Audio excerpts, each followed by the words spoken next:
And there we go. All right. Great. Well, Hopefully everyone can hear me. It looks like my microphone is working and that my speakers are working. So as people join, we'll find out if they can actually hear us or not. Oh shit, I think I just broke Instagram. again? Yeah, should be good now. And then we minimize this. We got that over there. We got this going over here. It's almost like we know what we're doing. Not like, we haven't done this maybe once before, I think. Eventually I'll get it right on the first try. I, Eventually. I don't believe I don't believe that myself either though. So I don't think anyone else No, believes that. it's getting better every time. You're doing amazing. At least someone thinks so. Okay, now we got friends here. Hello, Pat. Kirill, I think I'm saying that right. Hey, how's it going?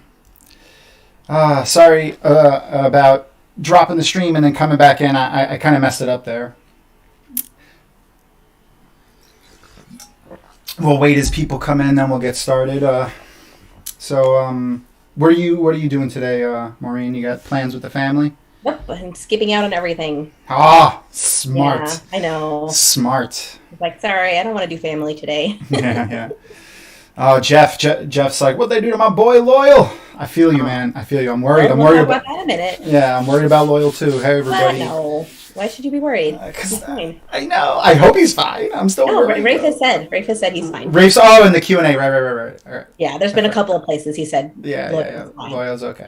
And even just the fact that he's like, hey, we're not doing crazy CGI on Loyal because he's has too much screen time. Like That's we true. should be able to infer, oh right, he's not dead. Yeah, that's true. That's very true. Like they want him. They want to use him more and more. So like they're not going to just get rid of him. That makes No, sense. he's fine. All right, that's good. I feel better now. I feel a little bit better. Not all the way because he's hurt. And what about did he mention? Because I don't remember. I mean, I thought I read all the Q&A stuff, but Yeah, there's been some other interviews he's done with other places. did they So I read two other ones this morning that had really good information. did he mention Uno?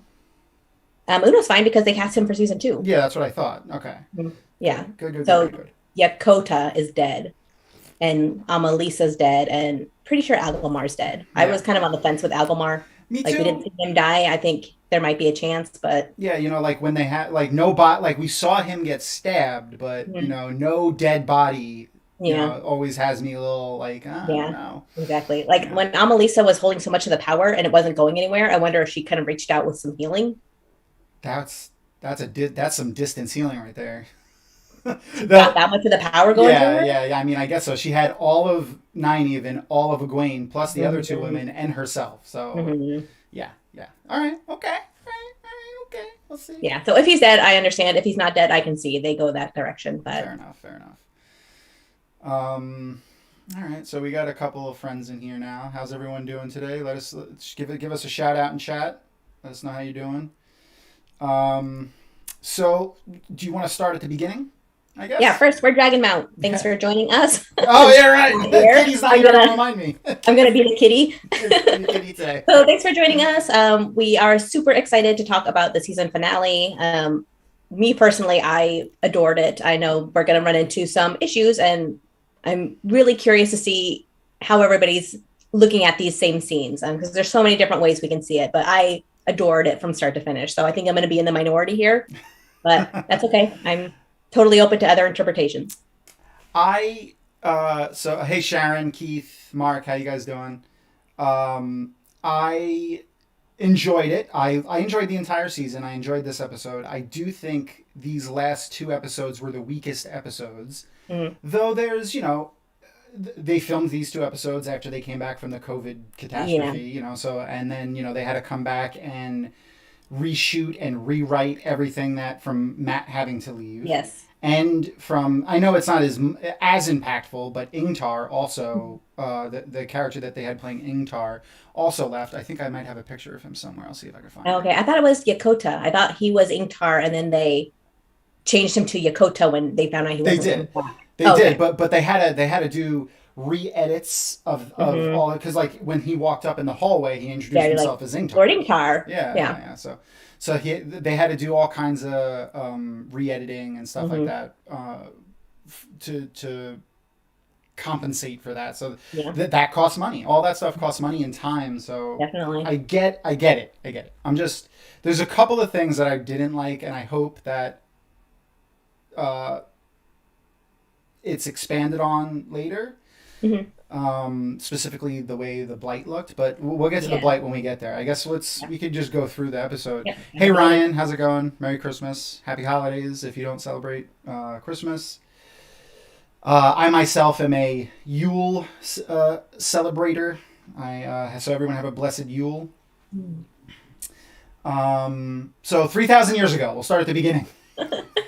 I loved it. I loved the old tongue and the Oh, way they so talked. beautiful. Like I know they have a dialect coach in the credits, so Yeah, whoever the dialect coach was, like amazing job because it was flawless. yeah, Just seemed like a nice, even rhythmic language. Like no, like well, obviously this is made up and you've never spoken it before. yeah. It sounded so natural. It was a beautiful language. I Hmm. really, really, really, really liked hearing it. Like you said, it was rhythmic. It almost sounded like they were singing, like Hmm. Yes. when they were talking. And the old song was Hmm. great. Oh, it's beautiful. I liked hearing the pronunciations. It was like we've been watching the show for now, like a little over 2 months or something like that. But it's still so great to hear like them say lose and like Hmm. Lutheran and Hmm. Latra Pose Dusami or Hmm. Dusame or however you pronounce her name. But Uh-huh. like there's it's so weird hearing it, like on TV. Like Uh-huh. it's really cool. It's really cool. Yes. I'm Yeah, nerding it's out a really little good. bit. Sorry.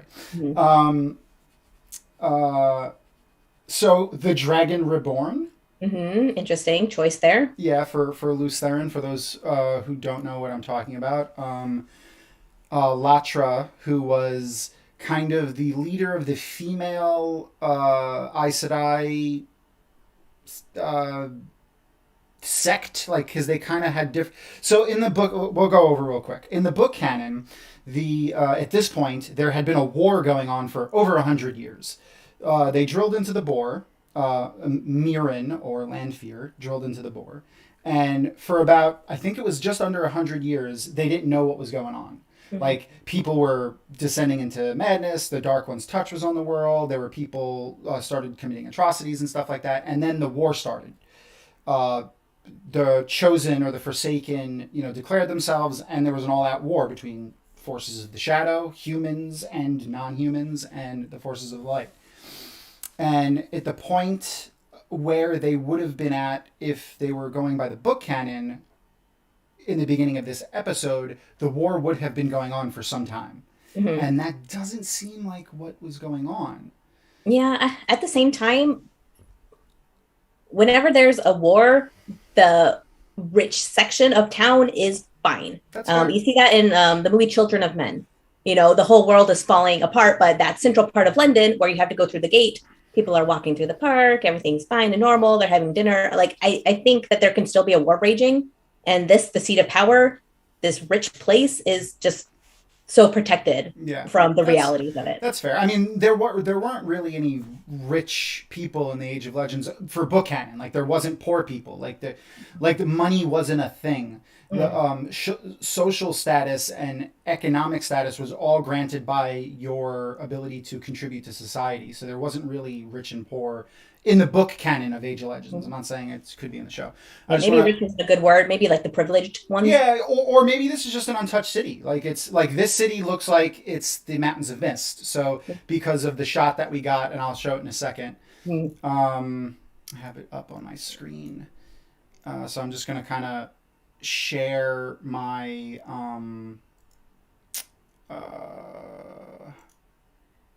whatchamacall, my the whatchamacall the oh man the web page Okay. of the actual show.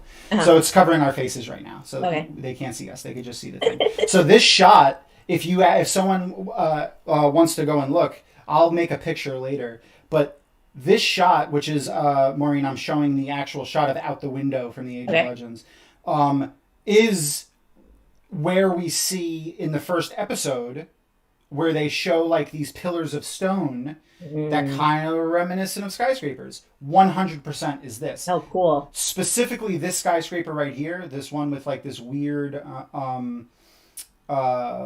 like twisty bit inside the skyscraper, you can 100% see in that overgrown area that they show in episode 1. I will make a picture and post it on our Twitter soon, but I just wanted to show that because I actually just had it up when I was looking later. So I just want to call out a couple of things that people said in chat real quick. So they think that they killed. So someone, Keith said, I want to know about Loyal. How on earth did they get away with killing him? Jason Hardy said killing Loyal, Moraine severed, Nynaeve resurrection, and no Green Man. Like, these are things that upset them. So one, Loyal's not dead. We have confirmation from Rafe. Maureen mentioned he's done a couple of interviews in his Q&A. Yeah, I can find it in. Yeah, Loyal is not dead. Link. Yeah, send it to me and I'll put it on the like on the screen so they can see it. So Loyal is not dead. As for Maureen, I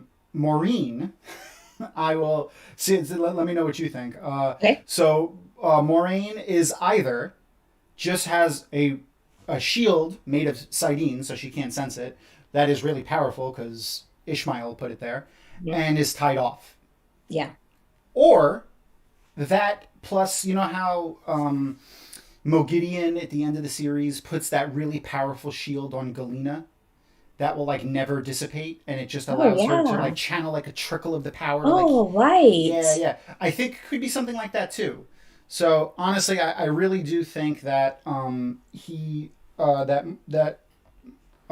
Maureen is just shielded. Mm-hmm. And she thinks that she's severed because she could see the one power, you know, in her whatever mind's eye, and she could sense it, but she can't touch it. So in her mind, maybe this is what being stilled feels like, but she just can't see the shield of Sidene, so she just doesn't know. Like, we saw the shield settle on her the same way we saw the shields of Sidar settle on Logain in the earlier episodes. So I really think that she's not severed. I don't think they're doing that right now. Yeah, I agree. I don't think she's severed. Just thinking of the dynamics of when they're severed. So I'm thinking of the difference between severed and burned out. Mm-hmm. So when they're severed, they're still able to sense it. Because I know when Suan and Lyanna use the Adam, they're able to sense Mogideon, but they're not able to make her do anything. Yeah. So the connection's still kind of there. Yeah. But who has burned out, Settle Anon, when she was burned. Yeah, when she was researching the Terangrial or whatever. So you can't sense it at all if you're burned out. Exactly. Is that accurate? As far as we know, yeah. Because if you can still sense it, like, I don't know. I mean, it could be. Always thought that if you were stilled, it's gone. Like, you can't even remember. So someone can correct us in the chat to see if someone wants to go check to see if women or men can sense the one power if they've been gentled or stilled or severed, not burnt out, and we'll see. So Keith mentioned that he was stabbed with the Shadow Logoth dagger. Yes, he was. Obviously, he didn't instantly die and decay into a pile of goo, so they're not doing the same thing that the Shadow Logoth dagger did in the books. He's also an Ogier, though. Maybe he has some sort of resistance to it. We know Loyal's going to be fine.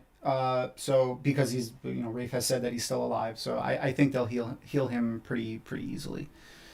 As for the Nynaeve healing, honestly, my bad. So Maureen, for Maureen being shielded, yay? Mm-hmm. Yeah, you think that? Shielded, yes, shielded, not okay. stilled. That's what I think. The weaves went around her like it did with Logain. Like, it encompassed her body and then went in. Mm-hmm. And I think he made it a little bit more painful than it needed to be. Yeah. Or, like you said, it is Sidene, or maybe it's even the true power. We don't know that yet. Which I'm sure the true power is a lot less gentle than the one power would be. Yeah. But yeah, I don't think she was cut off. Okay. Yeah, I don't think so either. Keith said that it's that severing and burning out is the same thing. I don't think it is. I'm pretty sure, in fact, that it is not. That the manner in which you lose the power, as if being burnt out and being severed, are very, very different for a specific reason. And I remember there being a conversation between Nynaeve and Settle Anon about that specifically. I don't remember exactly what it was, but there is a difference because the severing is more of an injury, they're both injuries, but this is more of a cut, where the burning out is more of a messy injury, where the severing. So think of it like a string. Yeah. If you use scissors and cut it, it's Very, clean. very clean. Yeah. But if you're burned out, it's burned, so the ends are frayed and not anywhere close to each other. Yeah, yeah. That's how I thought about it. That's All right, how Tom, I. I'm sending you this link that Okay. says Loyal is alive. Okay. If you want to share it, I So can find the exact quote. Steven said that they made Algamar arrogant, and that he said that the Shannarans were supposed to revere the Aes Sedai. So I think what happened more in the scene in the beginning was a sibling type rivalry where he wasn't really upset at the White Tower as much as he was upset at his sister. And he kind of just took it out on Maureen in that scene. Because immediately when she said, "I'm not here, for the White Tower. I'm here for another reason," he immediately changed his tune and was cordial again. I think he we don't know how much they revere the Aes Sedai here, but I'm fine with people not bootlicking the Aes Sedai at every turn. I mean, it's one thing to respect them, but it's another thing to hold them up as deities almost, and that's kind of how the Borderlanders treated them. But we'll, in the books at least, we'll see. I have a feeling that it'll be more closely, a lot more respect once we see them dealing in a situation that isn't so dire. Yeah, I think he was just the pride came in.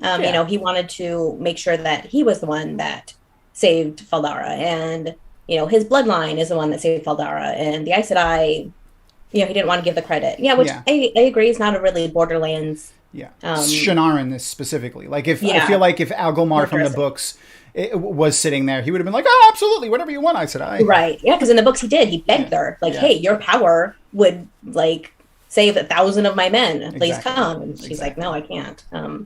I mean, so I don't know. I could see that. It's definitely different. The conflict. It's definitely different, but I got the feeling it was more his anger directed toward his sister, because he thought she went behind his back. So I think it was more it was more that than yeah. I can see that too. Oh, and Keith actually makes a really good point. Now this does depend on if they are following book canon for this or not. But if Moiraine had been severed, it would have broken the warder bond. Oh, that's true. So maybe, I would say maybe, because we do kind of find out that you don't really need to be a channeler to have the warder bond with how Min and Ren are bonded later. So it just really depends on how the mechanics of the one power work. We don't know that yet. I have a strong feeling that once they go to the White Tower in the next, season, I'm sure Egwene and Nynaeve will be in the White Tower for some portion of season 2 and learning. And in that time, we'll also probably learn the mechanics of the one power as it is in the show. Yeah. I'm trying to think of any times in book canon where somebody was stilled and the warder bond broke. Because Ulrich was already dead when Siuan was stilled. Mm-hmm. She felt him die. No, she didn't, because she was masking the bond. So she had no idea. Oh, right. She didn't know. And then who else burned out? And you know what? It actually didn't sever. It didn't completely sever the bond, because then when she got the power back, she felt the So it did. It cut the pain when she was stilled, and when it was healed, the pain came back because the bond was still there. It still existed. Bond was still, the remnant of the bond. Okay, so so if you're still the bond would have been cut. Yeah, unless they. No, because it wasn't cut.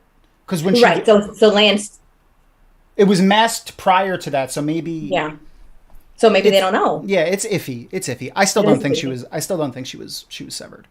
Right. So can I read this real quick? Yeah. Sorry, go ahead. Okay, so it says we see Loyal, played by, and then I'm not going to pronounce the actor's name. I'm so sorry. It's stabbed multiple times by Padden Fane. Yes, thank you. Yes. Is he really dead? Okay, so Rafe says dead. He's dead. No, I'm just kidding. He's not dead. Don't worry.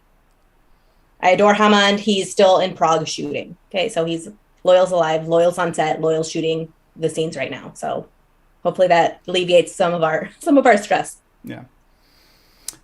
So Stephen asked about Rand and leading into book 2 and all that stuff. We'll get to that once we get to the end of the episode. We're going to try to go in chronologically.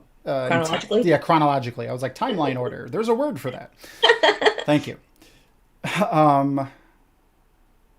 So, but to get back to where we were in the show, So we were here. I'm going to throw another picture of our We still haven't faces. wrapped up the Age of Legends Yeah, part. yeah. I do want to talk. The only other thing I want to mention is specifically on the hands of Latra and Lews Therin are the exact same ring or brass knuckles, as Rajiv likes to call them, Mhm. that the Dark One, or as we most of us book readers probably Mhm. assume, Ishmael, was wearing at the end of the episode. So is this? And someone in chat can correct me. I'm 99% sure though that Ishmael in the books was not an Aes Sedai. I don't think he was. Yeah, it was. Was he? Huh? You sure? Yeah. Okay. You humbled me in the Hall of Servants. That's You true. bested me at the gates of Paradisen. Okay. Well, I mean, that could have just been a fight, like, you know, like a military fight at the No, Paradisian I'm part. sure Ishamael was. Yeah, yeah, I guess he could have been. We know he was a philosopher for sure. Well, he had the third name. I thought that was Aes Sedai. Oh, right. No, Okay, yeah, maybe you're not. right. Ileana. Does she has her third name. I Yeah. don't think she can channel. Asmodean, Belmedar. A Yeah, couple of them did not, but most of them did. had the three Demandred names. did. Yeah. Barad, Bel, Ishamael did. Medar, Ishmael, yeah.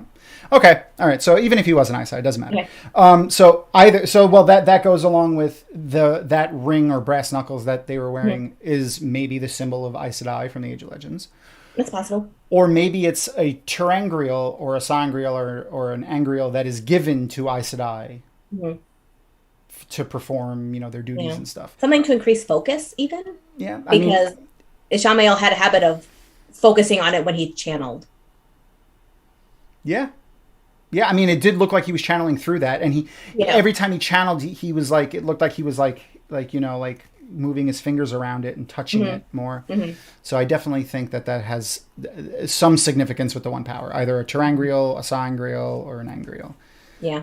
And we do know all three of those exist because in the bonus stuff in the trivia, it talks about, like, if you click on they have the artifacts and they have Angreal, and it says there are three types of items of the one power: Terangreal, which do things that perform, Hmm. you know, tasks or have a bit certain abilities to them, and then the Sangreal and Angreal are just, you know, increase the power. So they are there, they're there, and the Terangreal, one of the examples was picture frames that bring you to another place. So, Yeah. yeah, little confirmation there that that's a terangrial of some kind. Hmm. I still think it brings them into like a vacuole or, you know, another dimension. Yeah. But whatever. Something out of time. Yeah. All right. So Age of Legends was pretty cool. I really it's going to be really dark and terrible, but I hope we get to see somewhat of the scene of like the prologue from Eye of the World, the book, Mhm. you know, the aftermath of after Lews Therin goes crazy,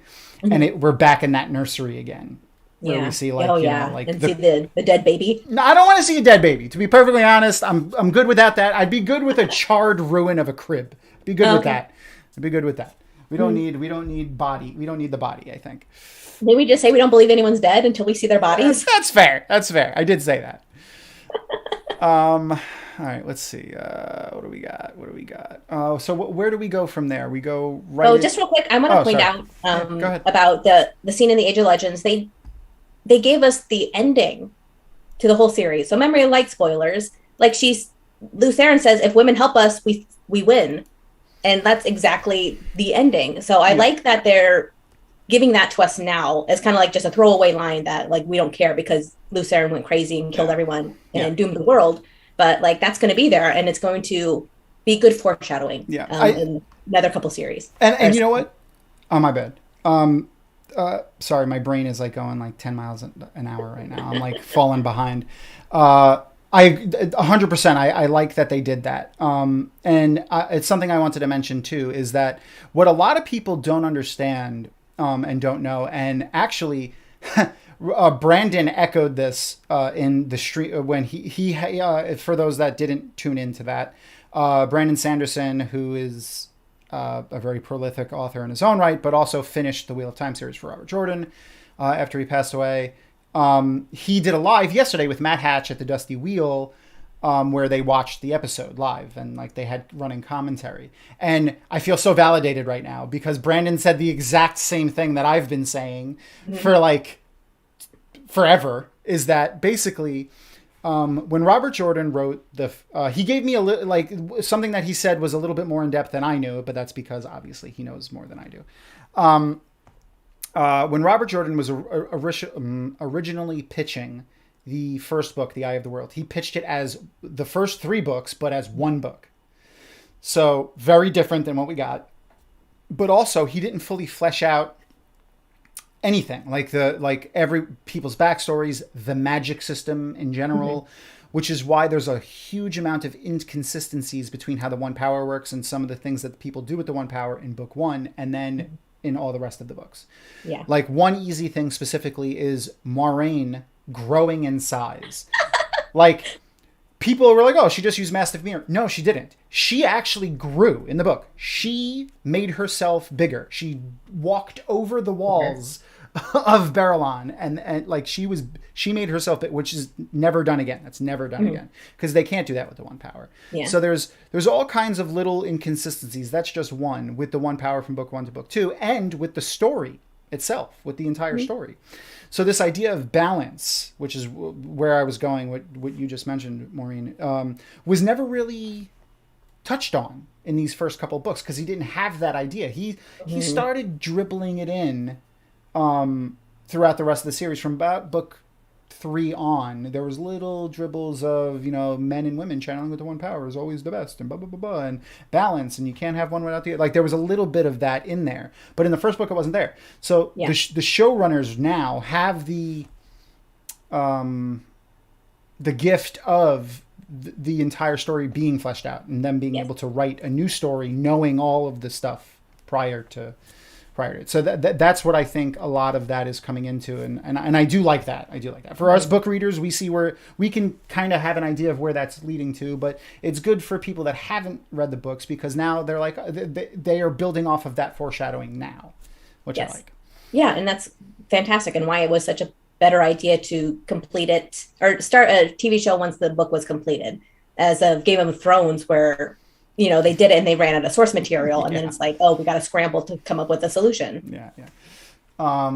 There's actually a really funny video of a guy this guy does YouTube videos called pitch meetings where he is pitching things to himself. He plays both sides of the chair, and he does the last season of Game of Thrones. It's really funny. So if anyone wants to see a really funny video when we're done with this one, pitch meetings, final season of Game of Thrones. It's really funny.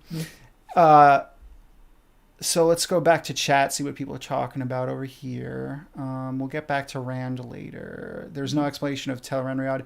Yeah, they don't really go into Tel'aran'rhiod at all. Like, they don't mention it. They do talk about dreams. I really, honestly, I think a lot of the stuff, the nitty-gritty things like that with brand new, very hard to pronounce names for people that have never read the books, they wanted to keep those types of things to a minimum. They're introducing a lot of brand new concepts that aren't in most other fantasy in the Wheel of Time. So they want to slowly bring people into it. You got to remember, even in the first book, there's very little mention of a lot of this stuff. This we know going into it because we've read we've read the entire series, but she doesn't really mention Tel'aran'rhiod. They talk about the world of dreams and dreams in general being dangerous, but they don't really go too far into it or how it works in the first book.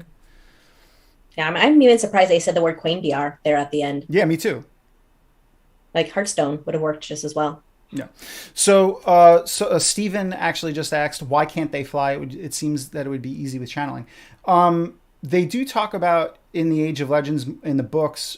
Maureen mentions on how they couldn't do that because they can't channeling. They can't affect themselves. So I think it would be pretty difficult to channel steady flows of air to be able to lift you off the ground. Human beings aren't very aerodynamic, nor do they conduct a lot of lift. So it would be kind of hard to fly, especially you don't need to when you could just literally use a gateway. Or they had planes in the Age of Legends. Yes, they didn't need to fly. And anytime we see Rand using the One Power to kind of get from one place to another, like when he creates those bridges, he has to ground it on both sides. Like it has to have something to anchor over here and something to anchor over here, and that's how he's able to get across. Exactly. But we do know that they can't also they can't channel on themselves. Right. Like so that's canon too. So Moraine actually does talk about that, how they couldn't fly even in the Age of Legends like that. And they can't heal themselves even. Like that would be Exactly. the first, like that's even more important than flying, would Obviously, be able to heal yourself, and you yeah, can't. and they can't, yeah. So let's see. I thought it'd be interesting. No, we talked about that. Is anyone wondering about the Heron-marked blades and Blade Masters? Not only did it come up so far, but there's also the animated short really called The Greatest War. Okay, so yes, I do think that the Blade Masters thing is going to come up. I think it's going to come up in the next season again, where it's going to start to matter more when I'm sure we're going to get that line from from Lan, where Lan goes, "Hey, it's probably a good time to start to learn to use that sword if you're going to be carrying it around." You know, like the heron marked blade, you know what I mean? So I think we're going to get that line, and that we're going to get that scene. Just, you know, it's going to happen in the next book, which gets to what someone else asked about the Rand training montage. I think that's going to be in the next season. We'll get more to that at the end, though, when we talk about Rand. So after we leave the Age of Legends, they go directly into the Blight, right? Yeah. Yes, yeah. Moraine and Rand and the Blight. So right off the bat, I like that it's just Moraine and Rand.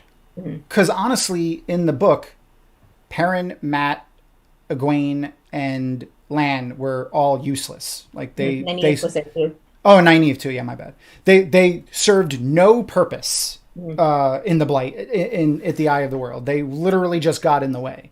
Yeah. I like that it's just Moraine and Rand here now. So this entire scene, I honestly, I liked. I really didn't like the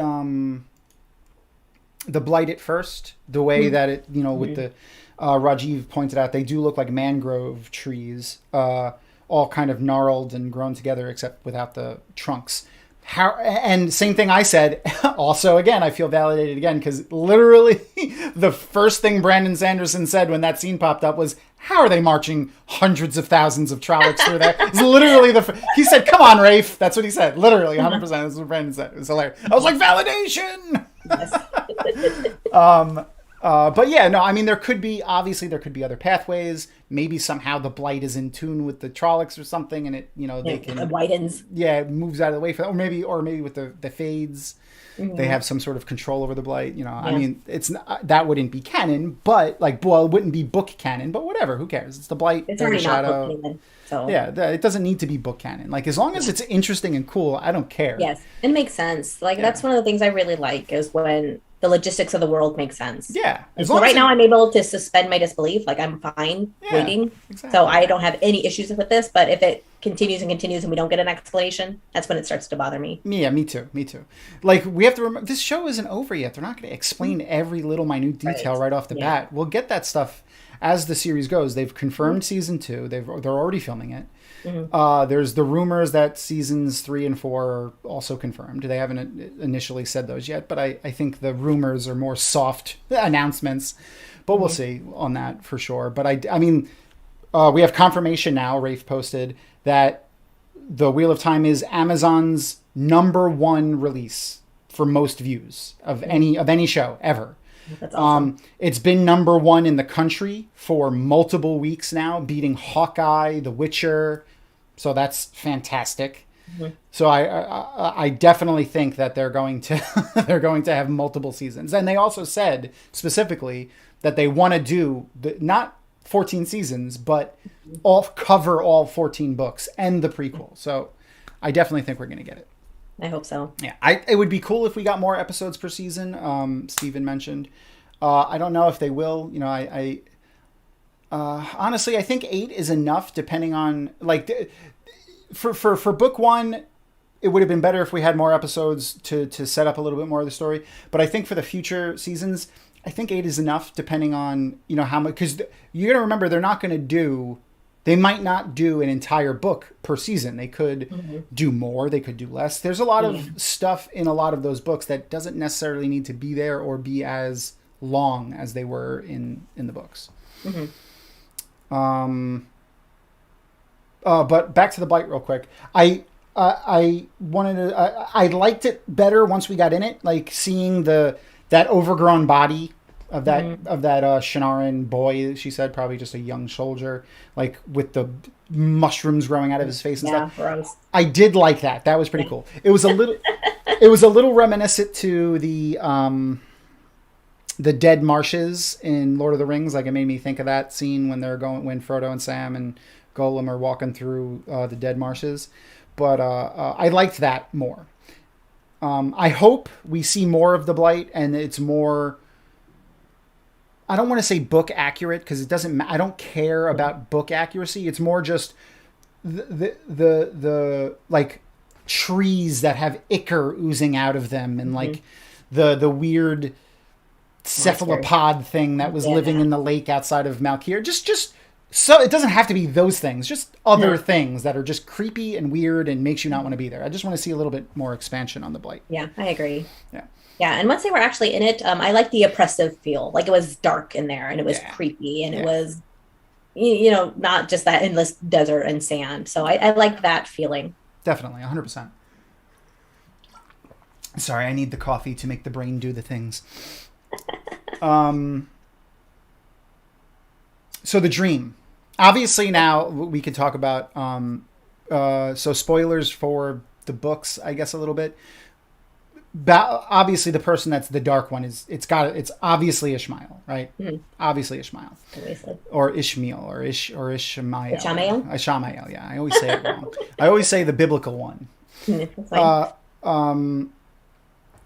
He was awesome. I love that actor so much. He was so cool. Great. So cool. Oh man, like his charisma was just great. And just like that sense of curiosity. Like he wasn't scared. He wasn't like, it was just like an experiment. Like Rand was a mouse in this little maze and he's like, oh, if I poke him this way, what's going to happen? Yeah. That was cool. That was definitely cool. He also like just some of the things that he said, the curiosity part of it made me feel like he might have been a little crazy. Like the way he was talking, like some of the things it felt like he might have been a little crazy because we know Ishmael at this point was a little crazy because he's been awake for 3,000 years, mostly bound in in the Blight. So I could see that he would be a little crazy. But I love the actor. I love the actor. Yeah, really good job. And so you're the podcast. By the way, real quick again. Hi, we're Dragonmount. For those of you guys who are just joining, Dragonmount is a fan website. It's been around for over 20 years at this point. Maureen and I do podcasts and videos like this, and YouTube videos and articles and all kinds of stuff. So go check out dragonmount.com. Give us a like and a follow and a share if you enjoy what we're doing right now. And we're, post questions and comments in chat and we'll get to them as we go through. But I wanted to mention real quick about the eye itself, because they get to the eye. No, I'm sorry. I brought up the podcast because, sorry, my brain is not functioning. I brought up the podcast because you mentioned something in the podcast and about his costume, and I wanted you to bring it up again. Yeah, so that was really interesting. I noticed in the prologue or the cold open, Luz Theron was in all black, and then Lietra was in all white. But when we see Baalzamon, Ishamael, the Dark One, he's in a mixture of both.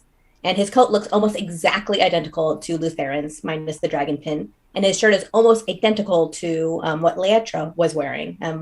I guess I was wrong about the mismatched hem. Like hers was kind of like symmetrical on both sides. Or no, his is symmetrical on both sides, and hers was mismatched. Okay. But either way, like it's just he's combining both halves, and so I wonder if that's going to play into it more than the true power, if he's just able to touch both powers. I don't think he's able to touch both powers, to be honest. Because if that was a possibility, Luz Theron would have did it, I feel like. I think it's going to be... Maybe that's how, in the books, the Dark One gives him the ability to touch the true power. So I'm wondering if the Dark One's like, okay, well, I'm just going to give you... Zip, you got both of them. Yeah, that's... Maybe. I think it's just the true power, though. I think... I don't know. If we want to jump to the end real quick. Yeah, go ahead. Or save it for later. No, But when go ahead. Ishamael, when Moraine channels to kill him, and like he turns her weaves back on her. So either he's using her weaves so he can touch Sidar, or he just blocked her weaves and is using an untainted Sidene because his weaves don't have the corruption. Yeah, well, we know in the books that the Dark One kind of filters Sidene for him, like for all of the male Forsaken. Yeah, for the second. Yeah, the Dark One kind of filters Sidene for them. So I think it would make an interesting story if he's able to use Sidar as well. it would. It 100% would. I 100% agree. It's entirely plausible. I just don't think that's what's happening. But it's entirely plausible, though. It's 100% valid. I think that just makes more sense in introducing the third power that's random. True. DK Moon said Ishi is the easiest version to pronounce. I agree. Yes, thank you. Ishi. He could have been more sinister and crazy looking. He could have been, but I really do like this guy. Stephen Miller said he could have been a little bit more sinister and crazy looking, but I really like this guy a lot. I like the way they did this. Yeah, because he was more grounded. He just looked like a normal person, and that's unsettling in itself. Kind of like Padan Fane, same thing. He doesn't look crazy, and that's. I'm sure he'll progress as the story goes, Padan Fane specifically, but that's that's the creepiest thing. You don't know who is a Dark Friend or a Forsaken or a Dreadlord or however you want to call them. So Stephen, do we think that she's shielded or stilled? We discussed that a few minutes ago, but yes, I 100% think she is just shielded. Maureen, Maureen. I bet you don't mind, right? People calling you Maureen every now and then, because that's fantastic. Because she's amazing. No, I had dinner with Brandon Sanderson on the Gathering Storm tour, and he called me Maureen, and so I was like, "My name's Maureen." He's like, "Maureen?" I was like, "Yep, I'll take that. I'll take it. Sure." Yeah, so it's fine. That's wonderful. That's absolutely wonderful. But yes, yeah. So we seem to be in agreement that she is definitely shielded. And not stilled. Mm-hmm. And do we want to go into that a little bit more? Sure. Because I did read 2 interviews with Rafe this morning. Okay. And he gave some really interesting background information. Sure. So he said in The Great Hunt, Moraine's in like 2 chapters. Or 1 chapter only. Like that one where she goes and visits Aldieb. No, not Aldieb, that's the horse. Adelaeus and Van Deen. Van Deen, yeah. The old Aes Sedai. Yeah, to learn. And she's researching like the dragon. Weaves, yeah. But he's like, she's in it like that. And I had to stretch it to make it for the whole season. Yeah. So if she's there studying that, well, she's also there studying how do I break out of the shield that the Dark One put on me. Exactly. So it just gives her more of a purpose, more something to actively do. Yeah. Rather than and an arc for herself, like she's on her own quest right now to unshield herself so that she can channel again. So that that makes perfect sense. Yeah, I so he said he really had to beef out her storyline for season 2. Yeah, that's fine. That's great. Stephen Miller, Lews Therin was not the Tamerlane. Yeah, so we don't really know what the Tamerlane is. Like everyone kind of just assumes that was what they called the leader of the Aes Sedai in the Age of Legends. But we don't know for sure.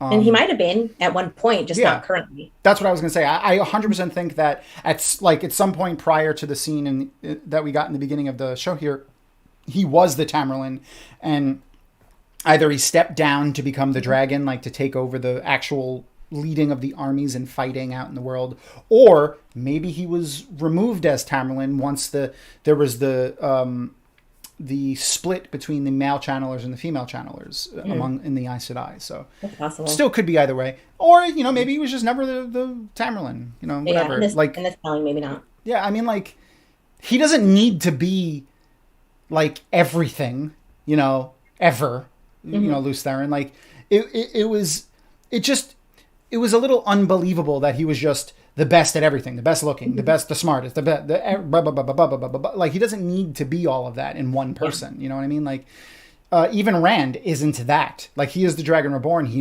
is the most powerful male channeler. He's not the smartest. Neither was Lews Therin, and he only wins because the people around him. Even in the books, like they talk about how if they killed any of the 3 Tevarin, like Rand, Mat, or Perrin, they would lose. So like he needs the people around him just as much as they're just as important as he was. So I like that. Yes, me too. So I loved Padan Fane. Yes, I loved Padan Fane too. Stephen agrees with us. He was amazing. I think Ishi was perfect. Me too. Yeah, so good.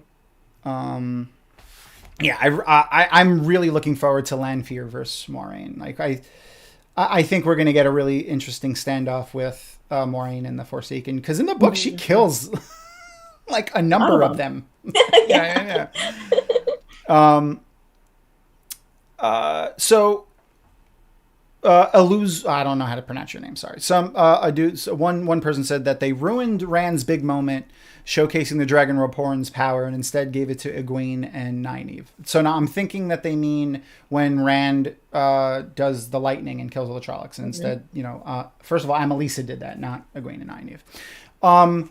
So this is one of those inconsistencies in Eye of the World with the one power that was retconned in the later books and never mentioned again. And they have the ability now to not do that. So Rand just disappeared. He doesn't make a gateway. He just somehow appears in Tarwin's Gap and, kills them all with lightning, which is not possible. Like, you can't do that with the one power. He never does it again. No one ever does it again. And that was in there because Robert Jordan, again, didn't fully flesh out how the magic system works. And that was just really cool. So he did it. With how we know how the power functions, Rand can't do that. And they're not going to give him gateways this soon. So they left the scene in, but they gave it to somebody else, which makes more sense from a literary standpoint. Like, they need someone else to do this. And again, Rand doesn't need to do everything. Rand did some pretty cool stuff. He defeated Ishmael, we think. Yeah. As it appears. This is also something Rafe said in one of these interviews. So I guess, so he does say that in the books, Rand does everything. He's the one that fights Baalzamon at the Eye. He teleports to Tarwin's Gap. He finds the Horn of Valir. And he says, we really wanted to try and make this finale feel like an ensemble piece. So they take those pieces that Rand did in the books and splitting them amongst our other core characters was a big important differentiation from the books, which makes sense. It's not believable if Rand's like, oh, I killed that guy. No, I'm killing these guys. No, I'm fighting this. Like, I'm the hero. Like, no. Yeah, I mean, like, he is the hero. Not necessary. And he still is. But now everyone is becoming equally as important, which is, again... Right, because we got confirmation all 5 are Ta'veren. We need them to do something. Exactly. And we know from the later books that all 5 of them are just as important. So to give them all things to do... And again, this is something that Robert Jordan didn't know when he wrote the first book, that all 5 of them were going to be this important. Yes. They know that now. So they're giving them all their own stuff to do. The only thing that I'm very iffy about is the whole Nynaeve thing, but we'll get to that too when we get there. So Sharon, the Watt Encyclopedia says, yes, Lews Therin wore the Ring of Tamerlane and summoned the 9 Rods of Dominion in the Edge. So yes, we do know that. The Rods of Dominion, through many years of being a fan of the Wheel of Time, I believe it was actually in an interview with Robert Jordan. The Rods of Dominion were people. Yes. They weren't things. They were like the regional leaders of the world. So that's what they meant by summoning the 9 Rods of Dominion. So like, Lews Therin was so important and so powerful that he could summon the leaders of the world to him, and that's which is why they mentioned that. So yes, I mean we do know that he wore the Ring of Tamerlane in the books. He could have in this as well, and it could have just switched. Specifically, we were talking about the thing that they're wearing on their hands, which Ishmael Ishamael is wearing in the end of the show as well. Because that's obviously not the Ring of Tamerlane, because all 3 of them are wearing it.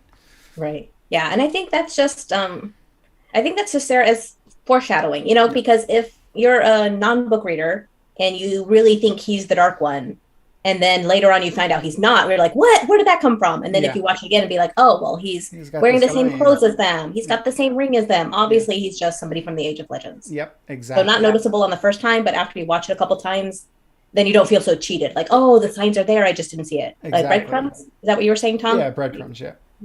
Yeah, that's which was one of my favorite parts about the books, was all the foreshadowing that Robert Jordan did, and he didn't really do it that well in the first book because again he didn't have the stuff fleshed out in book mostly from book 3 on, but even in book 2 a little bit he did a lot more foreshadowing for future books, and they're able they're able to do that now, which is great. So I think they're setting up stuff now in season 1 that I don't think we're going to see fully come to fruition until even past season 2, which is great. I love that. I love like going back and rewatching and catching stuff. It's my favorite.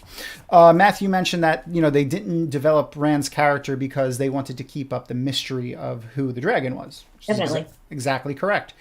A friend I mentioned in last week's episode, my friend Kyle, who's watching this, who's never read the series before, I introduced him to the Wheel of Time through this show so far, but he said he wants to pick up the book now. He said the exact same thing. He was like, obviously Rand's the dragon because he's, first of all, the most other out of everybody. He's got red hair. No one else has that. They called him Nail. But also, they're barely talking about him. Like the first 5 episodes, he has hardly any spoken lines. They don't do any character development on him in the first 5 episodes. So it's got to be him because they're trying to they're trying to not show you him as much as possible. Yeah. Which is just kind of fades to the background. Yeah, exactly. Which is fine because first of all, Rand is pretty useless in the beginning. He's a shepherd. He doesn't know how to fight with a sword. He doesn't know how to channel the one power. He's just a dude. So he doesn't really have too much going on. It's believable that he didn't really do too much. So, we still got a lot of cool things that he did, and we do see him do a lot of stuff, mainly, helping Matt out. And then I really did like the interaction between Tom and Rand when they were talking about Matt. There was a lot of acting there from Yosha. He did a really good job. I can't wait to see him. All of the actors were fantastic. I'm sad about Barney, but I hope Donald does a good job. But all of the actors are amazing, especially Hamed, who plays Loyal. I freaking love him so much. He's so great. Fantastic. Then what do we have? Steven mentioned Matt's fight with Gawain and Galad, and I hope they leave that in as well. All right, so we're out of the Blight. Oh, I want to mention real quick because when they actually get to the Eye of the World, so this is a theory that I have. I think that the Eye of the World is one of 7 locations that is positioned around Shadar Logoth, and the Seals of the Dark One's prison are going to be exactly as they looked in that scene at the end, where it's like an actual seal on the floor. So I'm gonna move a picture over our faces real quick of an amazing piece of art that I did because I'm just such a talented artist. It's terrible pen MS Paint art. So for people that are looking right now, I have on one side of this 7-pointed star the Eye of the World, and then around it the other 7 seals in the Dark One's prison with Shao Ghul in the center. So Shao Ghul's not going to be in the Blight? Sorry, because I can't see this image. No, it will be in the Blight. Okay, so they have to go further north. Yes. So what I think is for those watching is that we have Tarwin's Gap, and Maureen, you should be able to see me. As they go north into the Blight, they hit the Eye of the World. That's the lowest point of the 7-point star. So as you go east and west from the Eye of the World, you get to 2 more points, and then further north and further east and west, 2 more points, and then you start going back directly north, and you get to 2 more, and then as far north as you can go is the last 7-point of the star, all the way on the other side of Shao Ghul, because it has to be around it in a circle, with the 7 points, like a 7-pointed star. So I definitely think that's what the Eye of the World is going to be. That there are going to be 7 locations that are like that big pit in the ground with a big seal in the middle. Yeah. And those are going to be the 7 seals of the Dark One. Mainly because, in the books, having to use physical objects as focal points of channeling, again, never happens again. They could be terangrial in some way, but this is another inconsistency that doesn't really happen again. Yeah. Having to have them and then being able to carry them around separately all over the world, also kind of weird with the way the one power works.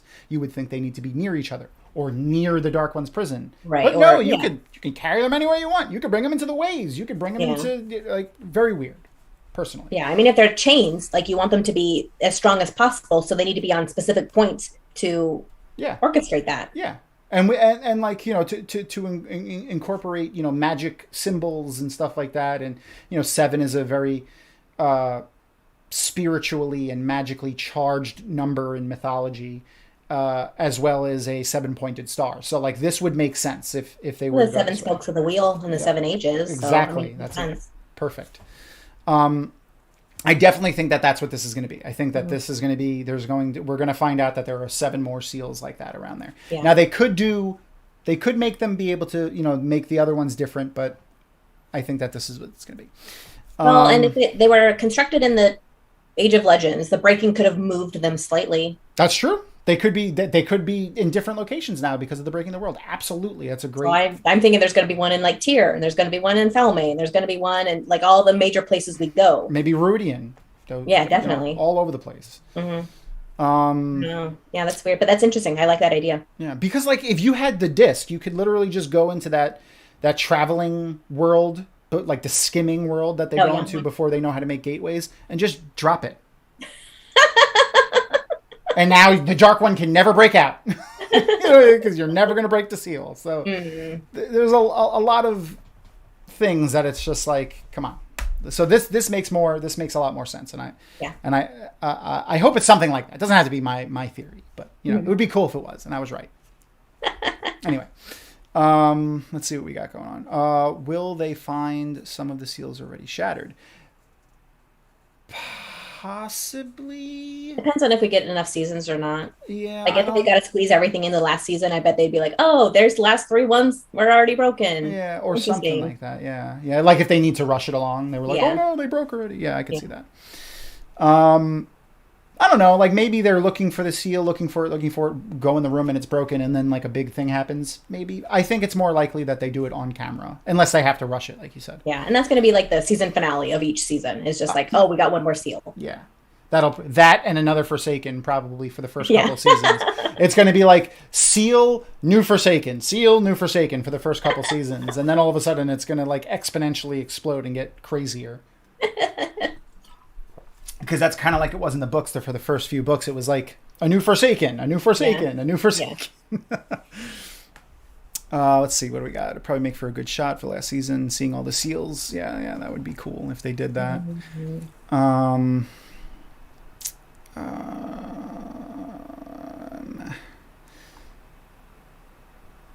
So someone said the end of season 2 is probably going to be the Battle of Falm. Yes, I'm 100% sure that's what it's going to be. I mean, not 100, but I'm sure that's what it's going to be. I'm looking forward to seeing how they do the Horn of Valir, honestly. One of the things that occurred to me like the most, and it's mainly because I've been talking a lot with a friend of mine who I've actually never got to meet. She's a professional cosplayer, and she's also an art teacher, I think. I think she goes by Redfield is her name. She does crazy cosplay. She's actually going to be a guest at JordanCon next year. Yeah. I've been talking to her a lot about the show, and she talks about costumes all the time. So like I've been thinking about costumes a little bit more with this. And the first place I went when I thought about the Horn of Valir is the costumes that, you know, Geidel Kane and Brigitte and Arthur Hawkwing and everyone else. They're going to have to look wildly different because they're from different ages, different times, different places. They're different people. They're different kinds of fighters.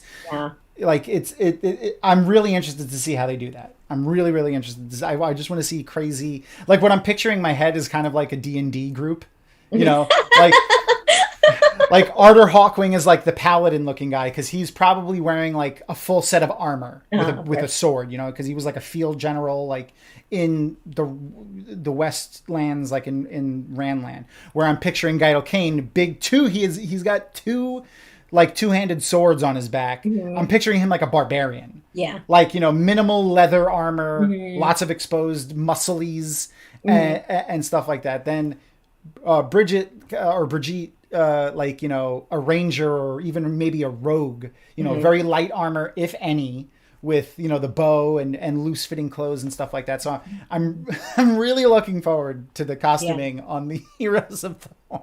I'm such a nerd. That sounds amazing. But yeah, no, I'm looking forward to that. I really want to see that. Real quick as a spoiler for like the end of the series. one thing that I've been wishing for since the A Memory of Light came out was an on-screen scene. Because so when they blow the Horn of Valir in the last battle, Arthur Hawkwing shows up again, and they talk about how the Seanchan are kind of like doing some, you know, shitty things, and Arthur Hawkwing's like, I'll go talk to my my family member. So he like goes and talks to Tuon. I want to see that so bad. Yes, that would be very cool. I want to see that so bad. Arthur Hawkwing like just shows up, and she's just like, and then he's like, you know, reprimanding her about being like a shitty person and like trying to, you know, kidnap women who can channel and make them slaves. I don't think he's upset about that. I Well, think yeah, that's true. Brandon said one time that Arthur Hawkwing was actually really proud of what his family had done. Oh, so okay. I think he's gonna scold her like, hey, you got to do this one thing because this is gonna save the world, but Yeah. continue your good work. Okay, all right, that's fair. That's fair. But I just want to see. I want to see her face. Is really what it is. I want to see the look on Tuon's Definitely. face. That would be hilarious. I'm looking forward to Red and Sword training. Me too. What they. So one person said, "Are we happy with what they've done to Robert Jordan's story? That Yes. it's unrecognizable. It is not unrecognizable. It is extremely recognizable to the Wheel of Time. So I don't. Maureen, how long have you been reading the series? I started in 1999. Okay, so long time. Yeah, So, long time. Yeah. A little over 20 years. Yeah, me too. I'm around the same time, like 97, 98 or something like that. When was I? Middle school. So it was like 90, 98, 99. Yeah. Same time frame. I've read and reread the series, probably like you two, so many times. Like the first 9 books, I don't even know how many times. The first 9 books. The later ones, I probably in the teens, I would say, and then like A Memory of Light, Towers of Midnight, and Gathering Storm. Like 3. Yeah, like maybe like 7 or 8 times. Oh wow, good. Yeah. Well, I listen to them. So like, Okay. you know, where most people would listen to music, I either put on like a movie or listen to books. I don't really listen to music that much. So I just kind of listen to them over and over when I'm doing like yard work or working in like I do woodworking. So when I'm doing like woodworking and stuff. And I still love the show. Like it's 100% recognizable as the Wheel of Time. So. I think it still stays true to the heart of the story. It's being told in a very different way. Some of it is necessary for a page to film adaptation. You need to make a lot of the changes that they've made. Some of the changes, honestly, I like compared to the book. And I'm sure you feel the same way about, because I know how much you love Lan and Nynaeve. Yes. Oh my gosh, it's so perfect. Yeah, I love Daniel Henney's Lan. Like and Rafe obviously has a hand in the way he's portraying it too. Yes. But I love this Lan. This Lan is so much better than the first few book lands. And again, this is something that Brandon Sanderson said. So in the stream, which again I felt validated, and you should too because he agreed with you as well. That this version of Lan is still book Lan, but this is this version of Lan that we're getting is more how Lan views himself instead of how others view Lan. Yes. Which makes sense. Where the other characters in the books view Lan as this completely emotionless killing machine, where Lan does not view himself like that. Moraine knows that Lan is not like that. And we are getting to see how Lan views himself and how Lan feels himself, and also what Nynaeve falls in love with. Because who's going to fall in love with this emotionless killing machine? Nobody. I did. Wow. That's fair. That's fair. I mean, he's awesome. He's freaking awesome. But Daniel Henney is so much better. Amazing. I honestly can say that I enjoy Daniel Henney's portrayal of Lan more so than the initial like 3 or 4 books portrayal of Lan. Yes, I could say that 100%. Totally agree. So, I mean, the core of the characters is all the same. Yeah. Like absolutely. they look different. They're doing things they didn't do in the books. Yeah. But if our book Rand was in that position, he would have done the same thing. I agree. I absolutely agree. I'm sorry, I'm just reading a couple of things. I love the show and I love the books and I like the show, Sharon said. Yeah. John Charles, he's been reading since 1999 as well. It's just great to see it on video. Me too. Looks like Watt to me. I'm not unhappy about the show at all. Yeah, see, a lot of people love the show. Obviously, it's #1 in the world. It's beating Hawkeye. Like, it's beating Marvel.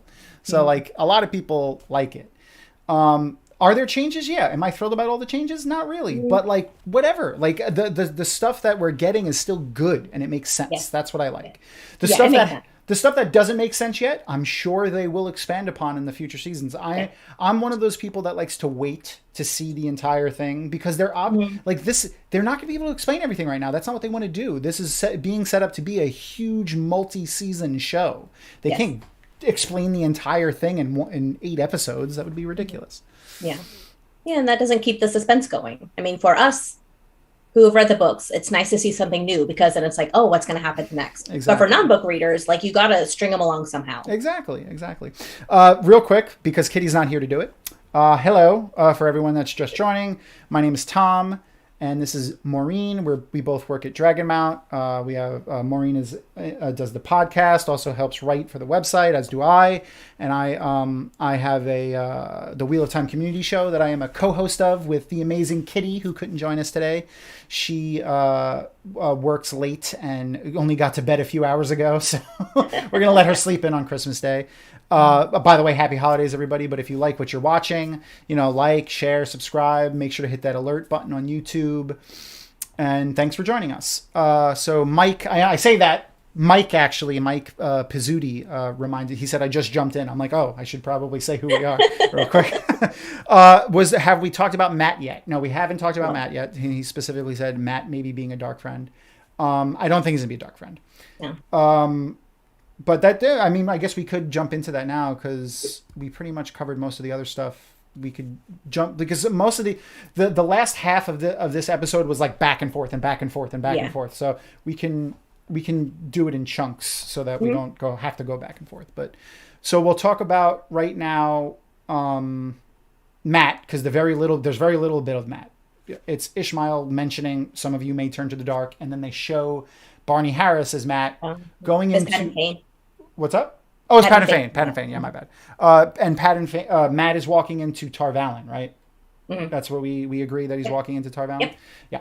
So I'm 99% sure that he's not going to be a dark friend. What I think they're hinting toward is that maybe people will think he's a dark friend because he's descending into this type of,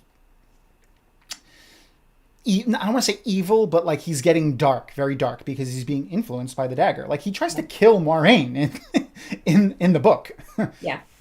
He starts to become very like dark in the book. So I can see them thinking maybe he's a dark friend. Mm-hmm. I don't think that's what they're going to do. I don't think they're going to actually make him a dark friend. I think they're just going to play with that taint from Shadow Logoth. Yeah. I mean, and it makes his redemption arc stronger. Yeah. Because we know his background's not the best. And so it's our predisposition to assume, somebody born into that, it's going to be bad. And then he's going to not be bad. And exactly. I think that's going to be just a little bit more rewarding. Absolutely. That's a great point about a redemption arc. I didn't even think about that. That's going to make it so much stronger, showing that he came back from that. Yes.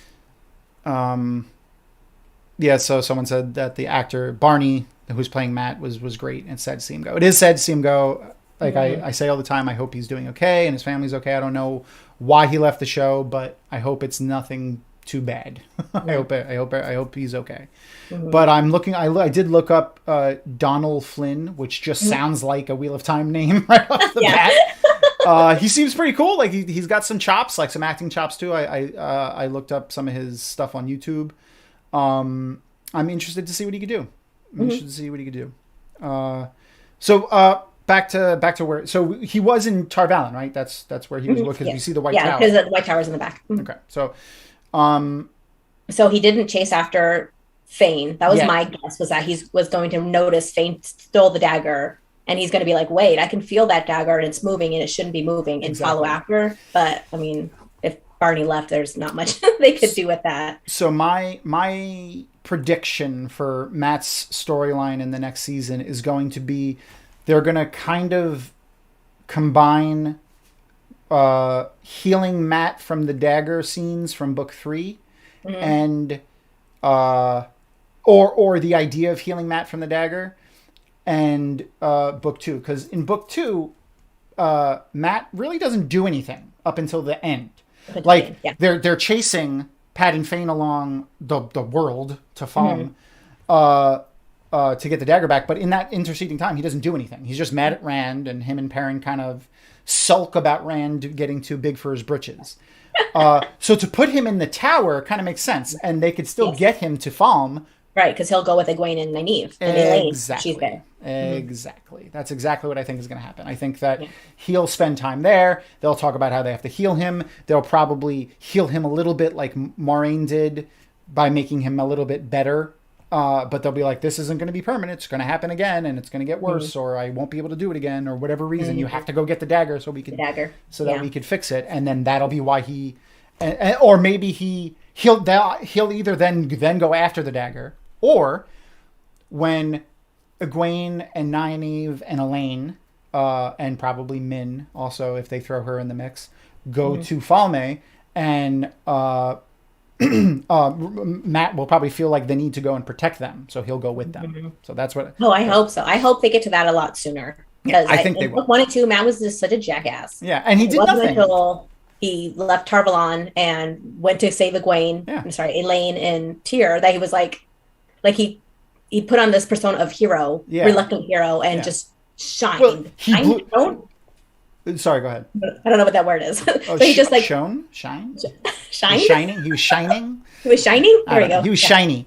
Yeah, no, he just like that was what he was meant to be. And I agree. If we get to that sooner, it was after he blew the horn. He blew the horn, and then now it's like really, it's settled in. He's the horn sounder. He's kind of, Yeah, you're important now. Yeah. You can't get away with saying, I'm just a rascal, and I'm going to go bet in the bars. Like, no, you blew the horn of Valyr, motherfucker. So, yeah. Also, I think once he gets his gambling luck, he's going to get all the money, and I think that's really going to change his outlook. Yeah. I could see that, too. I'm going to just check through. I thought Perrin was going to go Dark Friend. No. I don't think so. Well, in fact, he's doing the opposite. He's 100% doing the Way of the Leaf. Yeah. I think they're going to use his unsure of violence and Way of the Leaf as the reason why he's so slow to violence. As that, like that's between the Way of the Leaf and how he killed Layla are going to be his reasonings for being slow to violence, where in the book it's just because I'm big and I don't want to hurt people. I mean, I most identified with Perrin because of that reason, and because I'm like 6'3" and like 250 pounds, so I've always been bigger than everybody else, and I identified with him. Moraine is my favorite character. I loved reading her. She was my favorite, but I most identified with Perrin. And while yes, I did also think stuff like that when I was a kid. They, my parents were always like, you have to be careful because you're so much bigger than everyone else. You don't want to hurt them and stuff like that. But that's not an entire personality. Like, you know what I mean? So to give him that trauma of killing Layla and this unsure of believing in the Way of the Leaf is much more of an interesting character development than just, I don't want to hurt people because I'm big. Like that's, in my opinion, that's better. Yeah. So you think he will eventually decide he does need to do violence? Because I'm kind of convinced that he's going to follow the Way of the Leaf. I think that's going to be the balance. I think they're going to realize. I think he's going to start to realize that while the Way of the Leaf is great, idealistic, but it's too idealistic and it's not balanced. You need to. This is just my opinion, and this is why I don't believe in the Way of the Leaf. Is because you need to be able to defend yourself. You need to defend yourself from the shadow. Like you can't reason with Trollocs and Fades. You have to fight them. Yeah, and I think actually Perrin says that exact line. Yeah, so you can't reason with a Trolloc. Yeah, so I definitely think that's going to be his balance. Maybe he only kills Shadowspawn. Like maybe he'll be the one that's so because you know how they make Rand like so iffy about killing people, especially women. I think maybe that'll be Perrin, because Perrin killed a woman, his wife. Like he'll maybe that'll be Perrin's story instead of Rand's, or more, or both. Maybe we'll see. Maybe interesting. So again, isn't tainted from the Shadow Logoth. No, he's definitely tainted from Shadow Logoth. Matt, sorry. Yeah, I don't think they healed him. Like Moraine removed it, but I don't think he patched up what was still in there or the lasting effect. Like it's still, the tooth is rotten and it's decaying. I think Fane bringing up the possibility of one of the 5 being turned to the Dark Lord. Yeah, I mean, it is interesting. I mean, it could be that would make for more of an interesting thing, but I don't think that any of them are going to end up being. I think what'll end up happening is maybe they trick them, because you saw how Dina was like, she's not like, I want to murder everybody or I want to be power hungry. We're talking about the innkeeper from Breen, from episode 3, right? 3. Yeah, episode 3, where she says the dark, like, we don't want to we don't want to kill you. We want to end this cycle of death and despair and pain by remaking the wheel so that we don't have to keep going through this over and over again, which sounds pretty idealistic. Like, that sounds like it could be a good thing. Like, we know it's not, but it sounds like it could be. So I could see them maybe tricking one of the 5 into thinking maybe this is a good idea, and then maybe them realizing that, wait a minute, no, that's not a good idea. I don't even think it'll go that far. I think they're gonna toy with the non-readers, be like, oh, one of them might turn evil, and it's like, and then it's just like, nah, they don't. I mean, I don't think any of them will turn evil. So they mentioned someone mentioned Fane having to get more, powerful if he's going to end up where he ended up in the end of the series. I don't think he's going to end up where he ended up in the end of the series. I don't think Padden Fane is going to be that other evil. I don't. Maureen, I think you said that too. You're the one that said that initially in the podcast. I think 2 episodes ago that there's not going to be these other evils. Like Machin Shin is a thing of the shadow. Mashadar or Mordith, maybe not Mordith, but Mashadar and Shadow Logoth is a thing of the shadow. We're not going to have these other evils for whatever reason, and I think that's going to be the same thing with Fane is maybe like he's still going to be a dark friend, but maybe he's going to he'll get power through his connection to Shadow Logoth, his connection to Machin Shin. Maybe he'll start to accumulate power elsewhere and be a separate faction within the Dark Friends, like going out more for himself than like the cause of the shadow. I could see them playing with that kind of a storyline instead of just being this uber powerful other evil thing that is just different than everything else, because it's just confusing and it gets muddied. It gets muddied. It doesn't make sense to go into that much detail for the show. No, but I think he's going to be like a version of Shidar Haran, Dark One's right hand. Like he's going to be just so powerful and so involved with all these other evils, so he'll be able to control the Murdral, to be able to control Machin Shin, be able to control the Trollocs. He's already controlling Murdral.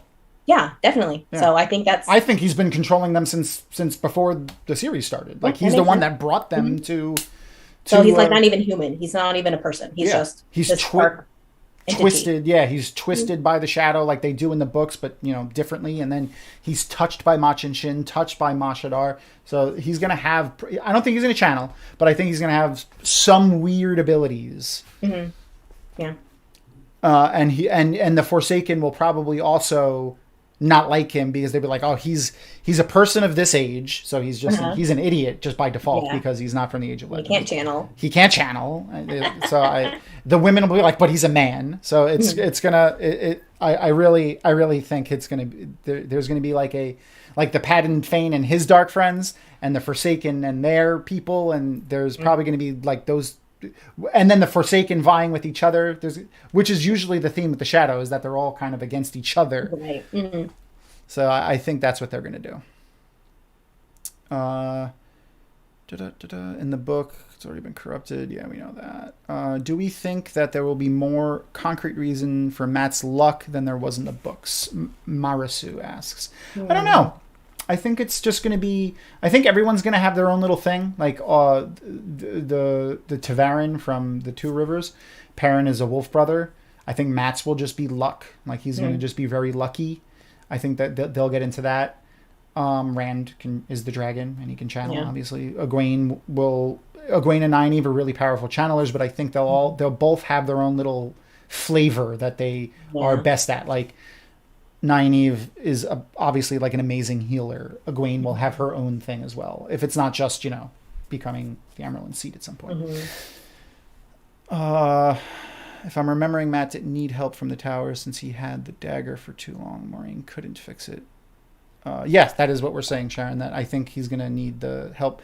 Maureen couldn't fix it because Maureen isn't a healer. She doesn't know how to do that stuff. She can, all the Aes Sedai kind of know healing a little bit, but this isn't even healing. This is something completely different. They needed to go to the tower because they needed the Yellow Sisters and then more sisters just in raw strength.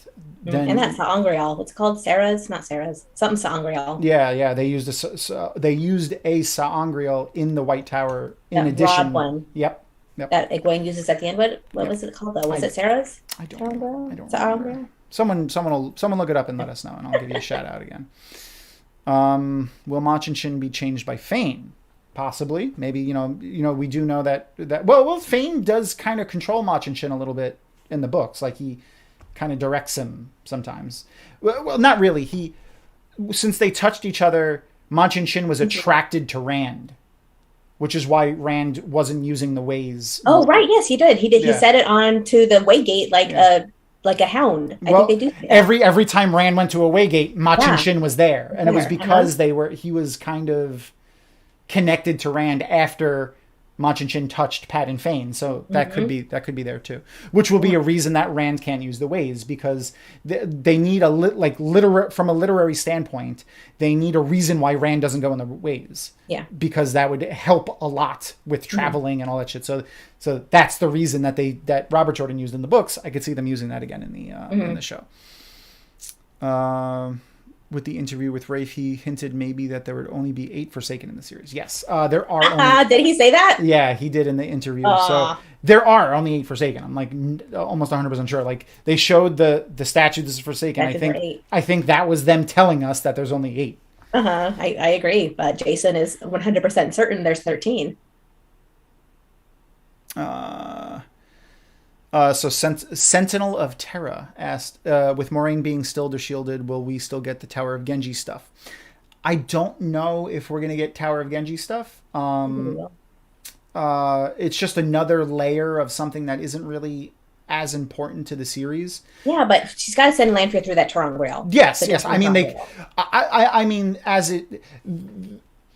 they could just make going through that Terangreal go directly into that room where you get to ask the questions or ask for the favors or things or whatever. They don't have to go into the whole Tower of Genji storyline that Moraine had.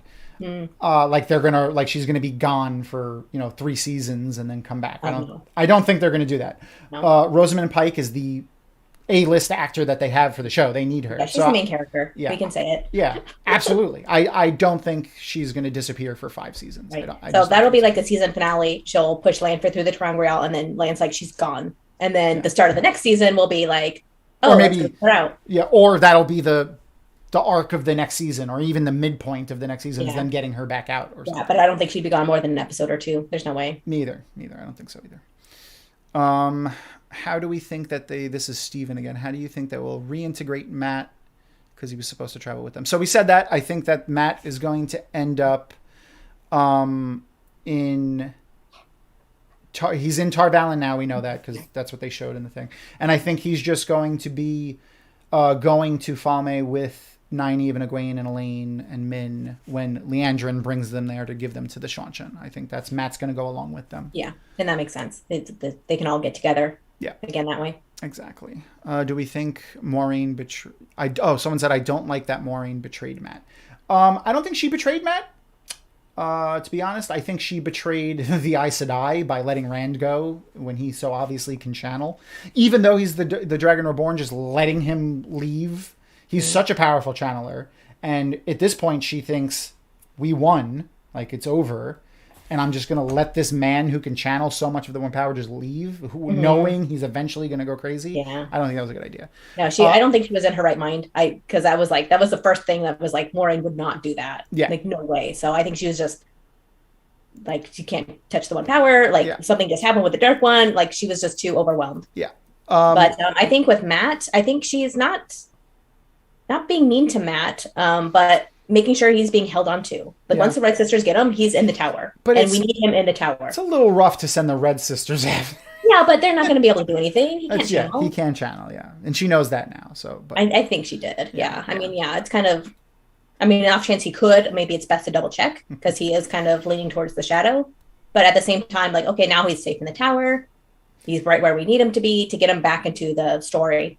yeah. Marisu said, "What if instead of a doorway, Maureen pushes Lanthra through a wood chipper?"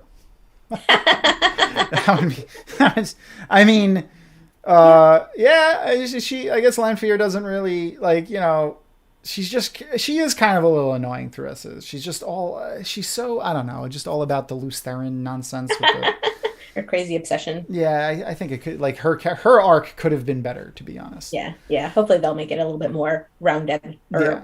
fleshed out, not less like, oh, my ex-boyfriend, I want him back so bad. Yeah, yeah. To me, Maureen didn't have a choice because she was shielded and alone in the body. Yeah, obviously, yes. That's, yeah. She couldn't stop Rand if she wanted to. That's a good point. Yeah, that's a great All right, point. go ahead. Mike made. Yeah, that's a fantastic point.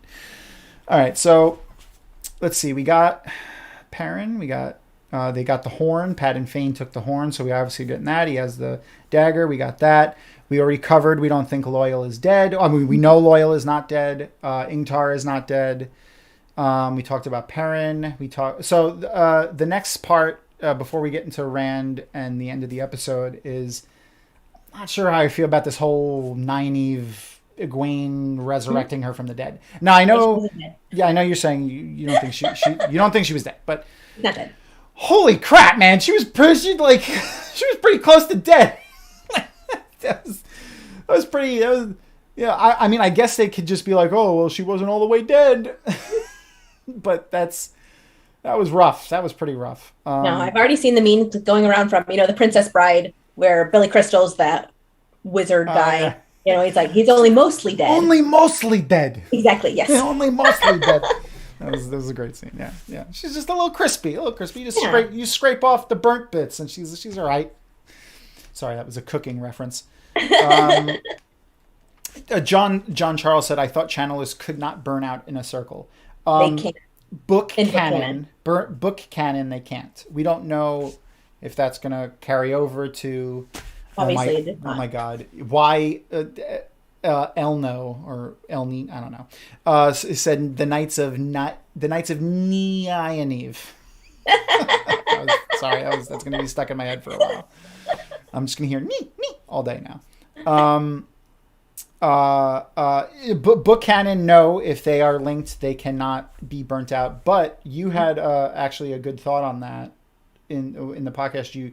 You had mentioned that you don't think that they were linked normally because it was like Amalisa, like instead of them joining together. Yeah, like the link wasn't formed correctly. Right. So when we see Leandrin, our only other time seeing linked Aes Sedai is when they go to Still or to Gentle Loghain, and Leandrin's like, "Link with me, sisters," and they all do this whoosh thing, like a special secret move, and the power flows through them in a nice, delicate pattern, and they're all linked to Leandrin. In this one, Amalisa says, "When I reach to you, give it to me," and when she does, like Nynaeve and everybody, they just like start shaking. So Amalisa did not link correctly, possibly. And that's a reason why they were able to. I know, because Leandrin was close to burning out, but I don't think she was going to. Oh, but they weren't linked at that point. They weren't linked at that point. When she says, don't channel so much, you're going to burn yourself out. Yeah, they weren't linked at that point. Mm-hmm. But, I think this is more of a people that aren't trained doing something that they don't really fully understand. Because we know, yes, Amalisa was trained in the White Tower, but she never progressed far enough to be Aes Sedai. We don't even know if she progressed far enough to being accepted. And they don't. Even Morghese got the ring, and she could barely channel. Yeah, well, she got the ring because she was Morghese. Well, yeah, but Lady Amalisa. She would have too. She's also royalty. Absolutely. Agelmar. That's true. She's also royalty. So, but yeah, no, they don't teach linking to novices, and I don't even think they teach it to accepted. So that's something. That's definitely something that it's probably a concept that she was aware of, but not something that she knew how to do correctly. And I think the burning out was a result of just not knowing how to do it correctly. And that's something that we'll probably find out. I think when Nynaeve and Egwene go to the tower, that's going to be another thing that we find out is, yes, while you have this raw strength and you can channel through need and reflexively, even that's not going to be enough to save you when you go up against somebody who knows what they're doing and is trained, or if you try to do something that is too far beyond you and you kill yourself or hurt people around you. Right. I think that's going to come more into play next season when they're actually being taught things, and in turn teaching us the mechanics of how the power is going to be used. Yeah, that makes sense. So DK Moon said that they said she was an accepted but not strong enough to attain the shawl. I don't know, because they never did. They say shawl? No, I don't even think they said you that. trained with my sisters but weren't strong enough to become one. Yeah, that's what she said. Something like that. Yeah. So we don't know for sure then if she was or not, but yeah. So yeah, I agree. I think it just was an incorrectly formed link, which was the reason why the buffer wasn't there for that. Yeah. Her lack of training as well as knowledge. Yep, I agree. Is she be like, and they stole my look. That's funny. So, all right, let's get back to the eye again. So I made a post that's getting a little bit of traction. I made a little GIF of Ishii smiling, right, as he is vaporized, burnt away, lit up. I don't know. Which is obviously something that he was probably planning to do. I don't think. First of all, I don't even think he was there physically. I don't even think. I don't think he's released from the boar yet. No, he's able to go into people's dreams, and he's able to influence things within my idea of the circle. Probably he can't leave that area physically. I think what we saw there was either a mask of mirrors, like an illusion, or just a mental projection into Maureen and Rand's minds of Ishmael. I don't think he was ever there. And Ishmael smiling there was just him being like, haha, I tricked you into breaking the seal. Okay. Because I did think it was weird. It's like, why is he smiling as he's getting burned away? I thought it was just more like coy, like, oh, so this, like, okay, like, yeah, you're thinking you're winning, but you're totally not. But yeah, he did. Exactly. He blew all that power there and broke the seal. Exactly. Interesting. And sorry, I drank my coffee and there was a coffee ground in it. And then I like Lan showing up when he did. I like how they made it that it was like Maureen has a tell, and that's how I tracked her. And here I'll tell you what it is, so you can go find her. That was a fun little bit there. And then I guess we can get to Rand now. So the mountains that he's looking at, Spine of the World. Could he be thinking about going into the Idle Waste? Yes, because all he's heard so far is that he looks like an Ihuman. And like he just was confirmed from the Dark One that his dad's not his dad, even though he kind of thought it. Yeah. Min confirmed it too, that he was born of this woman on Dragonmount. And so did his dad.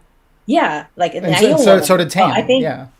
I think he's gonna go to the Idle Waste, but then he won't be in Falme. Yeah, so that's tough. I don't know.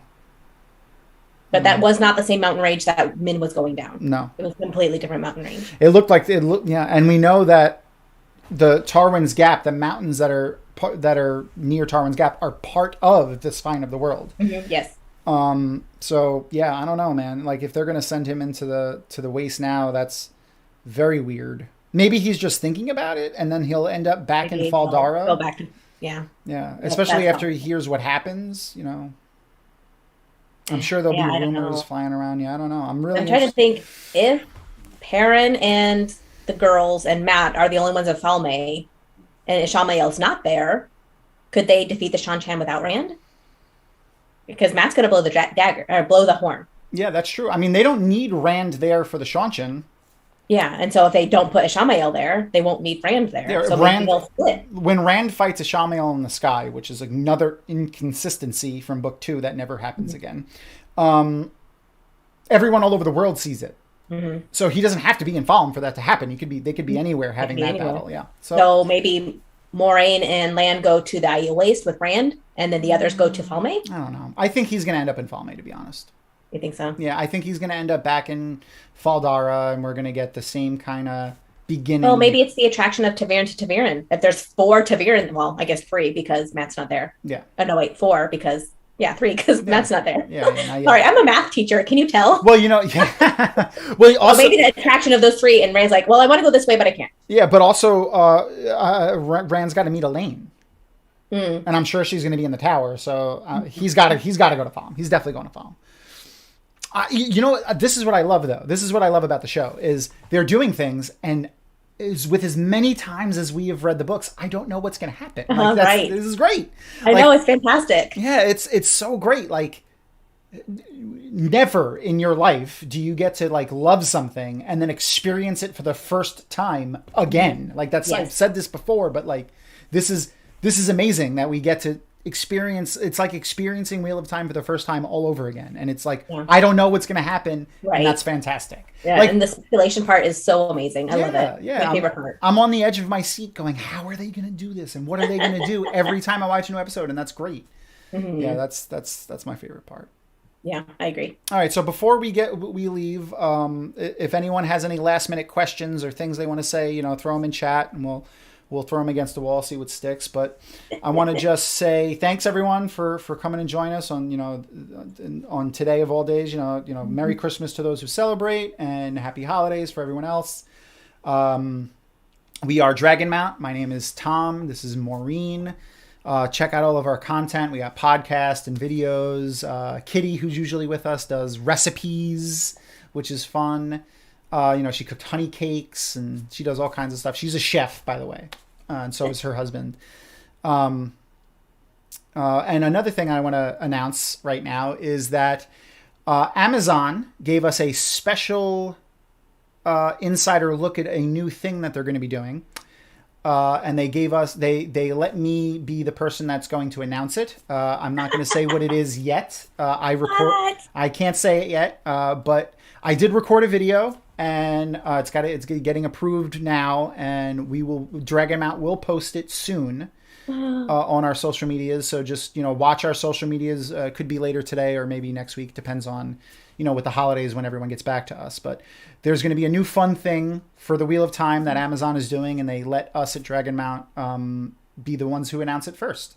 Nice. So be on the lookout for a new video for me. It's going to be a short video, like 2 minutes or something like that, just announcing this new thing that they're doing. So it's going to be fun.